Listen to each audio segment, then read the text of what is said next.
I am Angelilianer. Welcome to my channel.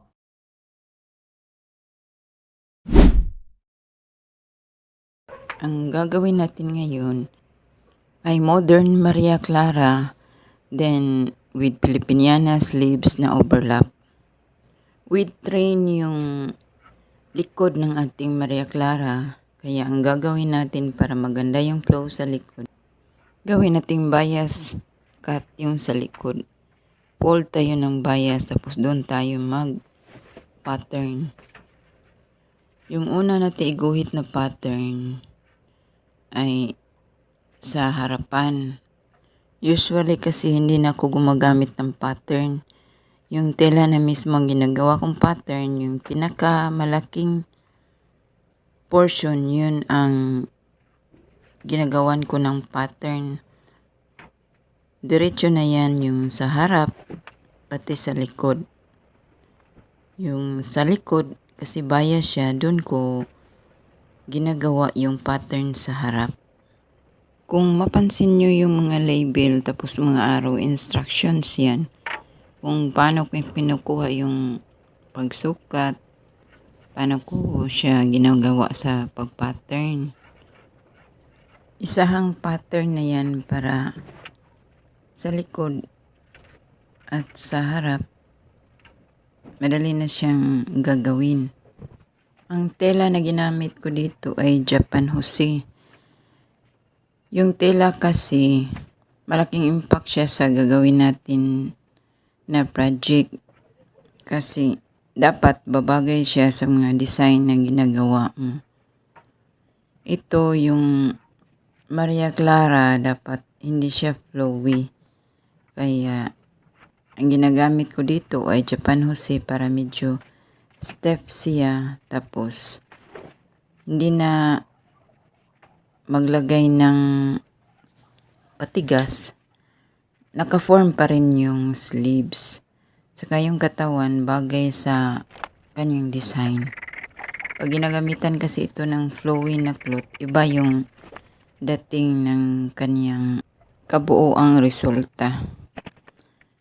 Ang length sa likod ay floor length. Yung sa harap naman, hanggang lagpas baywang lang siya hanggang hip 1.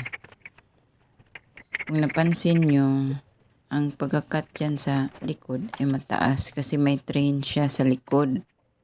Para kaiba siya sa karaniwan na Maria Clara na blouse. Pagkatapos makat sa likod, fold tayo ng tela na para sa harap. Then i-plot na natin yung pattern natin sa harap na ginawa natin doon sa likod na part ng Maria Clara. Tapos ilipat natin doon ang mga markings. Tapos cut na natin doon sa tela. Kung napansin nyo na sabay kinakat ko doon sa may taas yung likod at sa harap, sinasabay ko siya sa pagkat kasi para isahan na lang yung trabaho. Pagkatapos na ikat yung harap at likod, ihanda natin yung lining. Nilagyan ko yan siya ng lining na organza cloth para malinis siya sa ilalim. Kasi makikita kasi yung mga edging kung see-through yung tela. Kaya ang ginagawa ko, instead na mag-edging, lagyan ko siya ng lining na ordinary na organza lang para hindi siya masyadong mahal na materialis. Bago siya pagdugtong-dugtong, una muna natin idugtong yung lining at saka yung main cloth para malinis siya ang ilalim bago natin idugtong lahat. Ang paraan ko dyan, una kong gagawin sa may neckline, sa lining at sa main cloth. Tapos pagkatapos may kabit yung neckline sa shoulder. Pagkatapos sa shoulder, baliktad, saka dun sa may sides. Pagkatapos sa sides, dun na sa may bandang ibabang portion. Tapos dito sa may armhole na natin hugutin para mabaliktad na ang lahat. Kasi sa armhole, open lang siya, hindi pa natin itahi. Hindi pa siya nabaliktad lahat. Yan ang mga ginagawa kong paraan para dire-diretso lang yung tahi sa lining at saka yung main cloth. Pagkatapos sa pagbaliktad mo is malinis na yung bawat sides at saka sa ilalim. Maganda kasi siyang tingnan, tapos mamahalin tingnan kung malinis at pulido yung gawa. Pero bago siya baliktad, isilyo muna natin ng sides para hindi siya magbuhol-buhol. Kasi yung tela na yan, madali siyang magbuhol-buhol. Sunugin natin yung bawat dulo. Ngayon, mag-cut tayo ng sleeves. Ang paraan ng sleeves dito ay kapareho pa rin yan ng paraan sa Filipiniana sleeves na natural. Pwede natin yung gamitin yung ginagawa nating molder. Tapos lagyan na natin siya ng overlapping. Dito hindi na ako gumagamit ng molder. Dinidiretso ko na sa tela. Pero ang paraan niya sa pagkat is katulad pa rin sa dati kong ginagawang Filipiniana. Yung isang sides lang ang i-pattern, tapos i-cut. Tapos yung sobra na sa kabilang sides, i-fold natin yan. Doon tayo magkuha ng para sa overlapping. Tapos na fold, ipin para hindi siya gagalaw. Mga 2 to 3 inches yung sobra na tela para sa overlap. Doon tayo mag-arc para sa design niya sa overlap. Para siyang may slit sa gitna kapag sinuot. Pero yung form niya is Filipiniana sleeves pa rin. Kasi yung procedure naman ng paggawa natin doon sa sleeves is Filipiniana sleeves yung form. Tapos cut na natin yung naka-arc. At lagyan din natin siya ng lining na same din yung cut niya sa main cloth. Yung lining katulad din siya sa katawan, sa organza, para hindi siya masyadong mahal ang mga nagastos nating tela. Tapos itahi din siya katulad ng sa katawan, yung tinahi yung main cloth sa lining. Yan yung katawan, binaliktad ko, hinugot ko dun sa may armhole. Tapos sukatin mo uli yung armhole kung tama ba. Ihanda natin yung body para pagkatapos natin sa sleeves, idikit na natin dyan.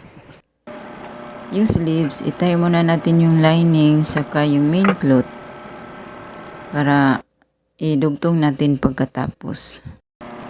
Hindi ko na napakita dyan sa pagtayo ko ng lining at saka main cloth sa sleeves. Diretso na yan kasi automatic yan. Maintindihan nyo naman na nakatahi na yan. Pagkatapos na yung ibaliktad, saka na siya itahi mo rin sa may armhole banda para diretso na tayo sa pleating.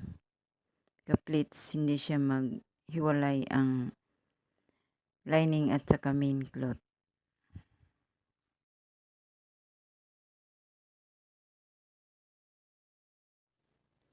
Pagkatapos may handa, i-pleats na rin natin siya katulad ng pag-pleats natin sa Filipiniana sleeves.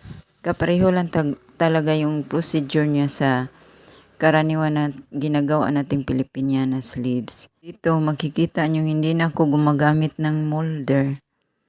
Kasi sanay na akong ng Filipiniana sleeves. For tutorial lang yun. Ginagawa kong diretso na lang para diretso na yung trabaho. Yung gamit kasi ng molder para guide yun sa pagtupi na madali siyang ma-form ang pleats na ginagawa natin sa armhole. Sa ibang previous nating tutorial, tinuturo ko na doon kung paano mo ma-check kung sakto lang yung pagka-pleats o kung kulang.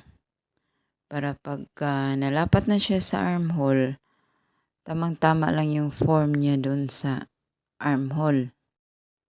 Wala itong patigas kasi yung original na sleeves talaga ng Maria Clara ay hindi siya patigas, yung pop-up sleeves lang siya. Ito, it's a modern Maria Clara, kombinasyon ng Maria Clara at saka Filipiniana para maiba naman. Tapos pasok pa rin siya sa Filipiniana na outfit. Kasi required na kasi ngayon sa mga government na nagtratrabaho, required na sila mag-Filipiniana. Kaya marami ngayon nagpapagawa ng Filipiniana at bumibili. Para pangalis umay, iba naman yung style na gagawin para hindi siya common na design. Yan yung ginagawa natin. Pasok sa Filipiniana pero iba yung pagkabuo, iba yung style, iba yung design. Pagkatapos i-pleats, tahian natin siya para mag-steady na yung pleats. Huwag muna natin tanggalin yung mga pins para hindi ma-deform yung ginagawa nating pleats. Steady pa rin siya.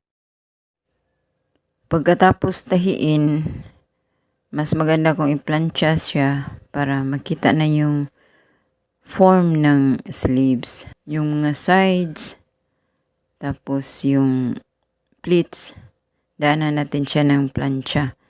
Kasi yung tela na ginagamit natin, medyo stiff kasi siya, nagbabounce.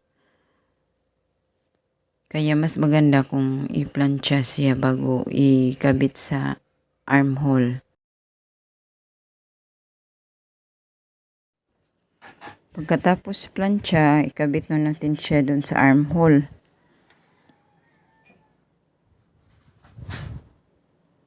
Kunin natin yung center para hindi siya tabingi, ipin, bago natin siya itahi.